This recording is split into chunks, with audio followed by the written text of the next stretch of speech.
कोल्हापुरात औद्योगिक वसाहतीत भंगार गोळा करण्याचा बहाणा करून चोरी करणाऱ्या टोळीचा कोल्हापूर स्थानिक गुन्हे अन्वेषण शाखेनं पर्दाफाश केलाय।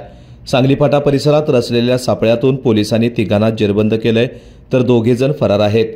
सुरेश पडियार, विकी गोसावी आणि राहुल पडियार अशी ताब्यात घेतलेल्या संशयितांची नावे आहेत।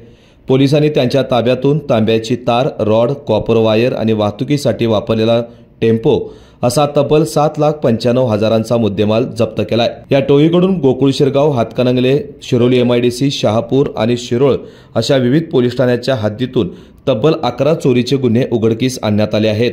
ही कारवाई पोलीस अधीक्षक योगेश कुमार गुप्ता यांच्या सूचनेवरून पोलीस निरीक्षक रवींद्र कळमकर यांच्या मार्गदर्शनाखाली पोलीस उपनिरीक्षक शेष मोरे, अंमलदार प्रवीण पाटील, सत्यजित तानुगडे, दीपक घोरपडे, संजय हुंबे, प्रदीप पाटील, अरविंद पाटील, अमित सरजे, सतीश सूर्यवंशी यांच्या पथकाने केली आहे।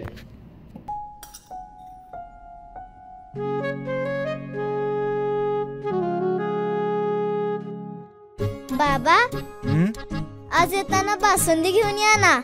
अगं, कालच आपण आईचा वाढदिवस होता म्हणून आणली होती ना।